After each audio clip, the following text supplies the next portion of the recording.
ese amor unos con otros, se siente que hay entre ustedes ese lazo. A lo mejor algunos no se conocen y pueden hacerlo, pueden ponerse a platicar con alguien que no han platicado antes, pero yo creo que ustedes coinciden conmigo que es algo muy bonito el poder ver que no estamos solos. A veces podríamos en nuestras congregaciones y allí en donde andamos decir, es que no hay jóvenes, no hay nadie, estoy solito. Y luego venir aquí y darse cuenta, voltean a ver cuántos son. ¿Cuánto puede haber entre ustedes, verdad?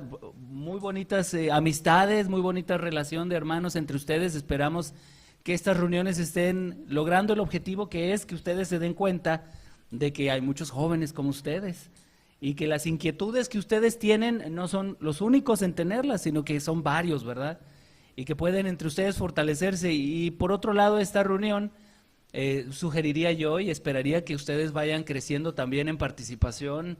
A lo mejor la siguiente vez algún equipo quiere poner el juego, a lo mejor luego los varones pueden compartir también. Y bueno, pues la idea es que ustedes como jóvenes vayan tomando un rol activo.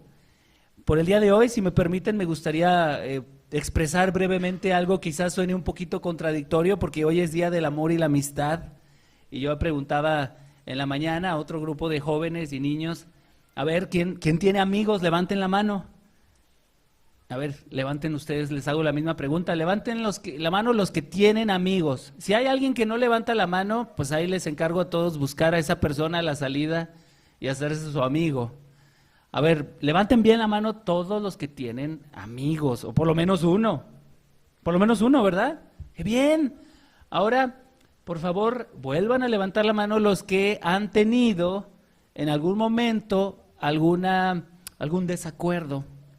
Y pueden llegar incluso a pensar, ya no es mi amigo. A lo mejor suena muy abrupto decir, ya es mi enemigo, pero por lo menos ya no es mi amigo. A ver, levanten la mano los que han tenido o tienen esa situación.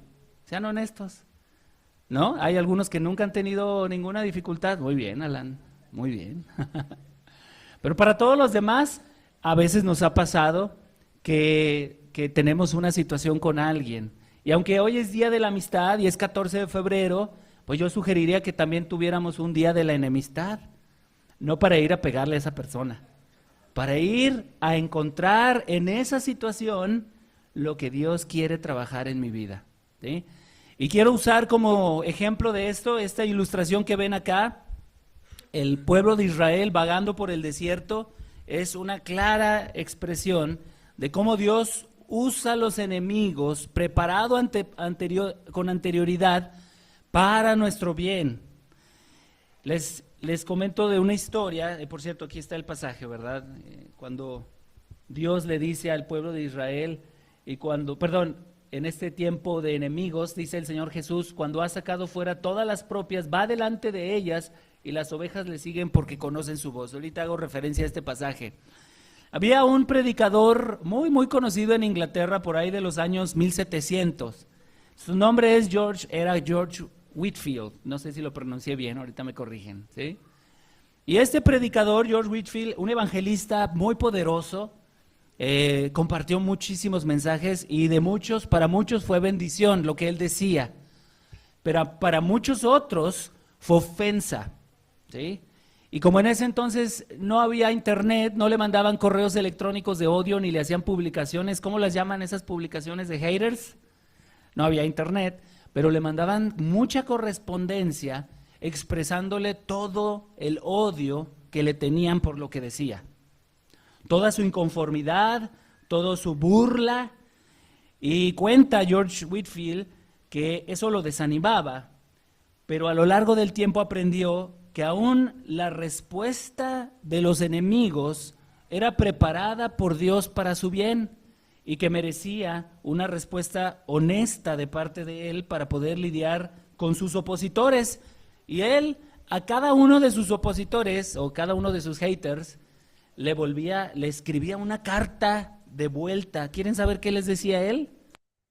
Ahorita lo vemos más adelante.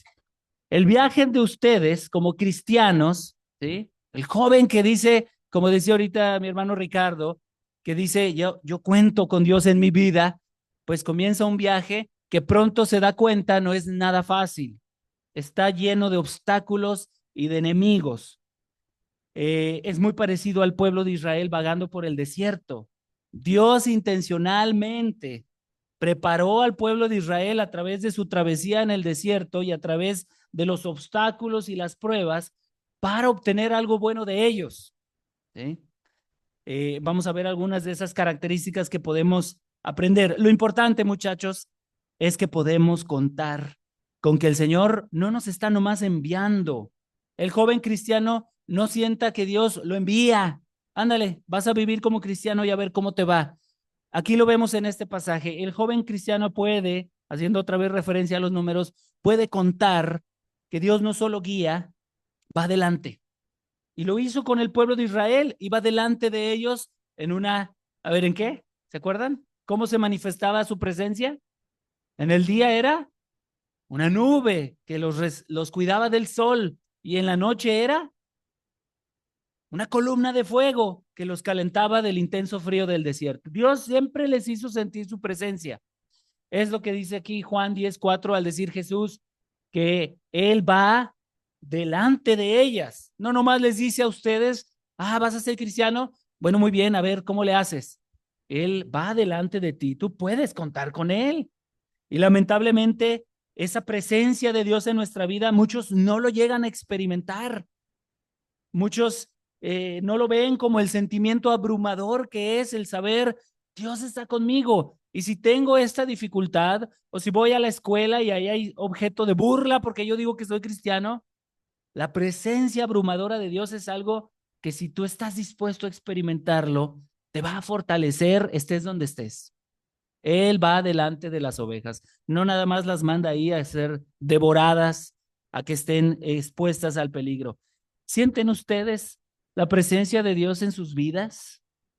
¿La sienten tangiblemente? Al despertar, saben que Dios está obrando para bien en sus vidas, aún a pesar, y yo diría, especialmente en las cosas que no parecen ser buenas para nosotros.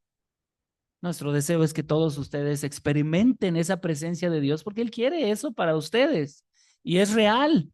Y a veces nosotros podríamos opacar esa presencia de Dios en nuestras vidas con afanes, con a lo mejor vidas pecaminosas que poco a poco nos hacen sentir, no le importo, pero no es así.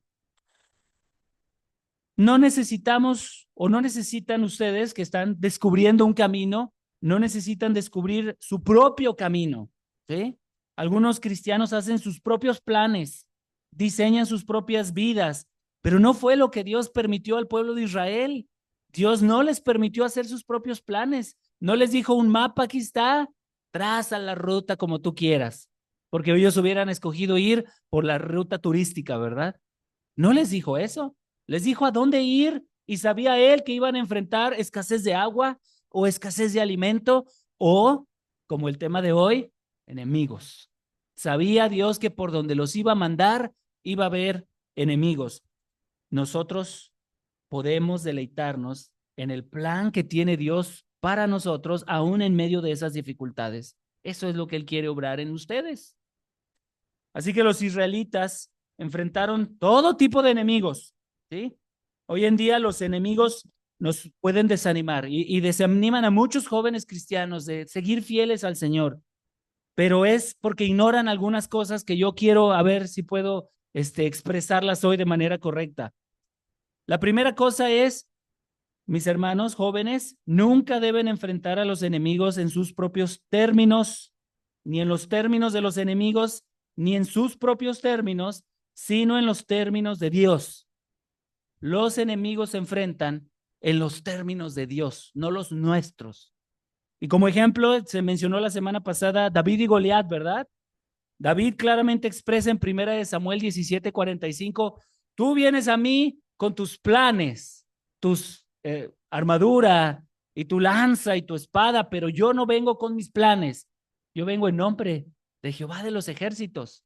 Y con eso solamente llevaba 5 piedras, como ya se platicó la semana pasada, y su onda. Otro buen ejemplo es Josué, cuando va a conquistar la ciudad de Jericó. Fíjense cómo Dios le da a él el plan de guerra. Y es el plan más absurdo que puede haber. ¿No es cierto? Rodear la ciudad, tocar instrumentos, proclamar el nombre del Señor. Qué plan tan absurdo para la guerra. Era tan absurdo que los mismos habitantes de Jericó se burlaban. Pues, ¿qué van a hacer con eso? Pero Dios a través de eso nos enseña que hubo victoria para el pueblo de Israel y ellos no tuvieron que hacer más que el plan de Dios. Entonces, lo primero, espero se quede en la mente, mis hermanos, muchachos. Ante las situaciones que ustedes están enfrentando, no las enfrenten con sus propias artimañas, con sus propias astucias, con sus propias concepciones. Entiendan que Dios tiene una mejor idea, nos la expresa en su palabra, nos habla a través del Espíritu Santo. Y ustedes van a enfrentar enemigos, fuera y dentro, ¿sí? En la casa puede ser incluso, pero todos los enemigos deben enfrentarse no en mis propios términos, en los términos de Dios. Y ahorita veremos un poquito más al respecto. Y ahora la segunda cosa que tenemos que entender acerca de los enemigos es que nuestros peores enemigos en realidad pueden convertirse en nuestros mejores ayudantes. ¿Sí? Piénsenlo de esta manera. La riqueza espiritual puede estar en manos de nuestros enemigos y nosotros tenemos que ir a buscarla ahí. Piensen, por ejemplo, en el pueblo de Israel. Al salir de Egipto, se llevaron todas las riquezas, ¿no? Dios proveyó las riquezas para el pueblo, pero a través de sus enemigos, no de sus amigos. Otro buen ejemplo es Israel enfrentando en la tierra a los amorreos que habitaban Hebrón, por ejemplo, ¿verdad? Laquis, a los fereceos que vivían en los valles, a los cananeos que vivían en Jericó, como ahorita ya mencioné, a los hititas que vivían en el monte Herbón y en el Líbano, y a los jebuseos que vivían en mera Jerusalén. De todos ellos, Israel aprendió algo bueno, ¿sí? Si confiaba en Dios.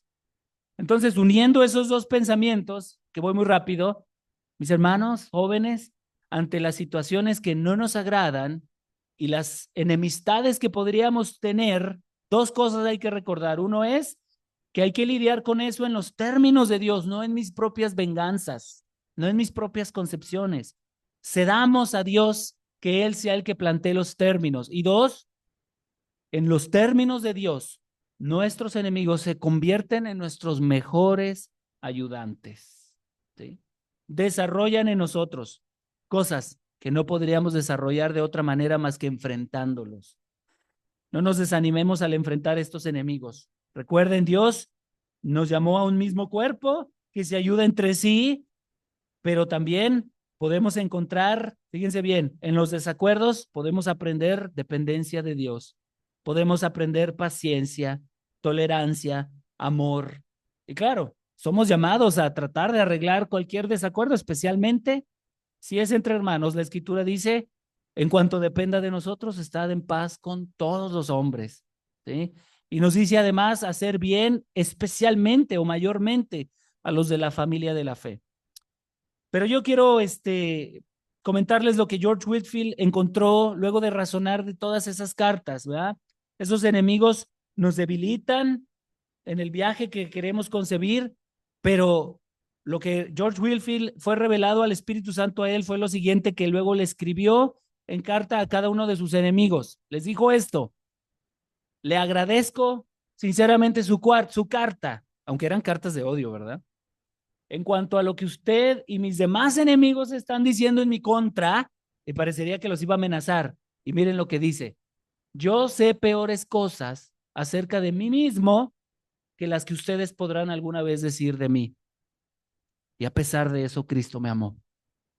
¿Sí? En los términos de Dios, al tener dificultades, primeramente debemos voltear a ver no al enemigo, sino lo que hay en nosotros. ¿Qué es lo que Dios quiere trabajar en mi vida? ¿Qué es lo que no está bien ahí? ¿Sí? Y así es como nuestros enemigos en los términos de Dios, se convierten en nuestros mejores aliados para desarrollar muchas cosas buenas. Así que George Whitefield expresa finalmente en la carta con amor de Cristo, porque solamente a través de Cristo se pueden amar a los enemigos. ¿Sí? Y yo sé que a lo mejor estoy usando términos muy contrarios, decir, pues no nos consideramos enemigos. Y que bueno, así debe ser. Pero cuando surjan desacuerdos entre nosotros, ¿qué va a pasar? Tratemos de hacer estas dos cosas. Resolverlo en los términos de Dios, no en mis propios términos. Y ver lo bueno que estoy recibiendo como herramienta que está haciendo este opositor a mí. ¿Sí? Quizás voy a desarrollar paciencia y amor y ya les digo, ¿verdad? Tantas otras cosas que podemos desarrollar. Lo peor que podemos hacer ante estas situaciones es amargarnos, alejarnos y peor aún cobrar venganza, ¿verdad? Me haces, yo te hago. No somos llamados a eso. En los términos de Dios, aún en las enemistades podemos obtener cosas maravillosas, como el pueblo de Israel al entrar a la tierra de Israel. Pero ya que vamos a hablar de enemigos, ya por último, muy rápido, porque creo que huele a tamales. ¿Eh? ¿Saben cuáles son realmente los enemigos que nos debemos de preocupar? Y por eso yo les propongo que el 13 de febrero sea el Día de los Enemigos, para que el 14 lo celebremos ya llenos de amigos. Primeramente, un enemigo que tenemos en contra es nuestro propio temperamento. ¿Sí? Dense cuenta, muchachos, que realmente cualquier, excepto por Alan, porque no tiene enemigos y no tiene ningún problema con nadie, muchas veces es nuestro propio temperamento el que nos mete en más problemas que lo que en realidad las personas nos meten en problemas. Nuestro propio temperamento es un rasgo que tiende a ser pecaminoso. Hay un dicho muy famoso que dice, el mal genio es una espada en manos del pecado. ¿Eh? ¿Cuántos tienen mal genio aquí? A ver, levanten la mano. Yo levanté la mano primero. Ah, no, Alan, tú no, Alan. Nunca he visto a Alan enojado. ¿Y cuál es el consejo? Entreguémoselo al Señor. ¿Sí? Miren este versículo. Mejor es el que tarda en airarse que el fuerte y el que se enseñorea de su espíritu que el que toma una ciudad. Esto está en Proverbios 16:32. ¿Sí? Así que muchachos, si el 13 de febrero es el día de la enemistad, empecemos pidiéndole a Dios, Señor, trabaja en mi carácter, en mi temperamento, porque eso es lo que normalmente me mete en más problemas. Hay algunos que tienen la mecha muy corta, así chiquitita. Hay unos que aguantan más, como Alan, ¿verdad? Mucho más. Pero a final de cuentas, todos tenemos un temperamento y ese temperamento tenemos que entregárselo a Dios para que trabaje en nuestras vidas. Yo he conocido personas que se consideran o se consideraban antes las personas más violentas. Incluso tuve el privilegio en una ocasión de conocer en el Cerezo a un asesino, ¿sí? Violento. Pero una vez que conoció al Señor Jesucristo y entregó su vida a Él, parecía el hombre más dulce que he conocido yo, más amoroso. Abrazaba a todos ni nos conocía y nos abrazaba. Y hablaba de Cristo a los demás presos porque él estaba ahí de por vida pagando sus errores, pero ya Cristo estaba con él. Su temperamento, ¿sí? ¿Fue su peor enemigo? No lo que las demás personas le hacían. Otra cosa que el día 13 de febrero podemos proponernos trabajar para llegar al 14 ya muy contentos es esos pensamientos de inferioridad que a veces nos inundan, ¿sí? En donde pensamos, no soy lo suficiente bueno para nada. Nuestra inferioridad nos puede mostrar que sin Cristo nada podemos hacer. Eso sí es definitivo, ¿sí? Pero que en Dios todo podemos hacer a través de Él. Y dice este pasaje, 1 Corintios 15:10, pero por la gracia de Dios soy lo que soy, ¿sí? Y dice además Pablo, y su gracia no ha sido en vano para conmigo, antes he trabajado más que todos ellos, pero no yo, sino la gracia de Dios conmigo. Si tú alguna vez has en tu carácter, es un enemigo interno, el que tú sientas, yo no valgo. El Señor Jesucristo murió por nosotros, ¿sí? Él no estimó su propia vida como algo a que aferrarse, sino que se dio por cada uno de nosotros. No tenemos valor en nosotros mismos intrínseco. El valor es lo que Dios ha dado a nosotros. Y con eso, mis hermanos, en vez de sentir, nadie me haga, todo el mundo me odia, pero Cristo nos ama. Y además a veces exageramos un poquito, ¿verdad? Sobre todo si estamos cansados o deprimidos. El segundo enemigo que podríamos tener he visto yo activamente en algunos jóvenes, me pasó a mí, es sentir, es que no lo valgo, estoy muy feo, ¿sí? Nadie se va a fijar en mí nunca, estoy feo, o estoy así, o estoy asá, o soy así, soy asá. Mis hermanos, Dios empezó una buena obra en cada uno de ustedes. Cuando lleguen a mi mucha edad, van a darse cuenta que valió la pena y que el Señor tenía todo bueno para ustedes. Aunque ahorita haya dudas, espero que el 13 de febrero las podamos vencer. Otra cosa que es un enemigo de los jóvenes y de muchos creyentes es la ambición carnal, ¿sí? ¿Se han puesto ustedes a pensar? Y puse ambición carnal, puse un perro queriendo comerse una carne, por si no se entendía eso. Ahí está. ¿Se han puesto a pensar que Pablo, antes de ser Pablo, era un hombre muy ambicioso? ¿Sí? Saulo era un hombre arrogante, poderoso, él quería llegar a las más grandes, altas esferas del poder religioso, ¿sí? Lo tenía en deseo tanto en su carne que estuvo dispuesto a perseguir la iglesia sin siquiera entender que perseguía. Pero como vio que con eso iba a poder agradar a los otros religiosos poderosos, este, atacó a la iglesia, asesinó. Él mismo dice y confiesa, ¿verdad? Yo arrastraba a las familias fuera de sus casas para llevarlas a juicio y presencié y di mi visto bueno cuando apedrearon a ese muchacho y lo mataron. Yo estaba ahí, yo dije, adelante, ¿sí? Y no conforme pedí cartas, más autoridad y más poder para ir y buscar a toda esa gente y destruirla. ¿Se dan cuenta las palabras de Pablo? Pablo no era un hombre ambicioso, poderoso, quería llegar a ser Donald Trump, así, y Dios lo enfrenta. Cuando tenemos ambiciones que pueden ser carnales, es decir, ambiciones de cosas que Dios no quiere para nosotros, el consejo es, intercambien sus ambiciones por las que Dios tiene para ustedes. Las de Él son mucho mejores, son mucho mejores. Esto no está peleado con que estudien, por supuesto, claro que no. Lo que está peleado es con que dejen de lado al Señor por alcanzar algo. ¿Sí? Eso es una ambición. Pero si lo entregamos al Señor, Él les va a llevar, como llevó a Pablo, a decir cuántas cosas eran para mí ganancia. Pablo ganó mucho, yo creo que hasta tenía buen sueldo. Todo lo que era para mí ganancia lo he estimado como pérdida por amor de Cristo. El principal enemigo del joven creyente no son sus enemigos, ni los de afuera, ni los de adentro, es que abandone a su Señor por cambiarlo por otra cosa. Eso es un enemigo muy real en los jóvenes. Una persona, un trabajo, una promoción. Ya no puedo ir a los estudios porque ya agarré esto. Ya no voy a la iglesia porque voy a hacer esto otro. Dice Pablo, todas esas cosas las estimo como pérdida por la excelencia del conocimiento de Cristo Jesús, mi Señor, por amor del cual lo he perdido todo y lo tengo por basura para ganar a Cristo. ¿Sí? Pablo no expresa esto como alguien que se lamenta, ¿verdad que no? Como alguien que dice, lo volvería a hacer. Y cuando lleguen ustedes, mis hermanos jóvenes, a la edad que algunos de nosotros ostentamos, si escogieron a Cristo por encima de todo, yo les aseguro que van a decir, fue la mejor decisión. Estimar a Cristo por encima de todo. Mis promociones, mis ambiciones, mis deseos, lo que sea.